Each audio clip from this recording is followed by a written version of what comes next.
per cortesia, assessore Buscemi, faccia la cortesia, sì. Prego, Bravilla, consegua.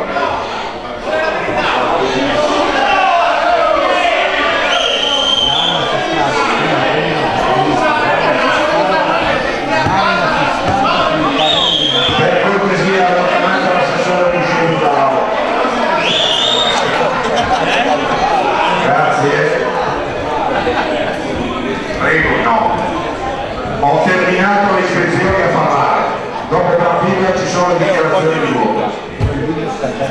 Ribadisco, leggo nella mozione che si chiede appunto di estendere quanto già il Consiglio di Presidenza ha applicato.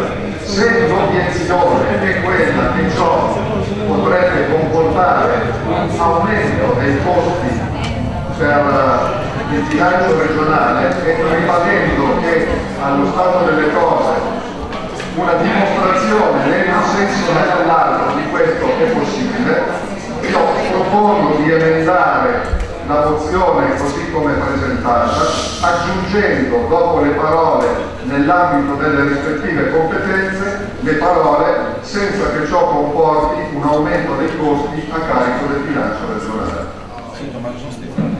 Grazie. Lei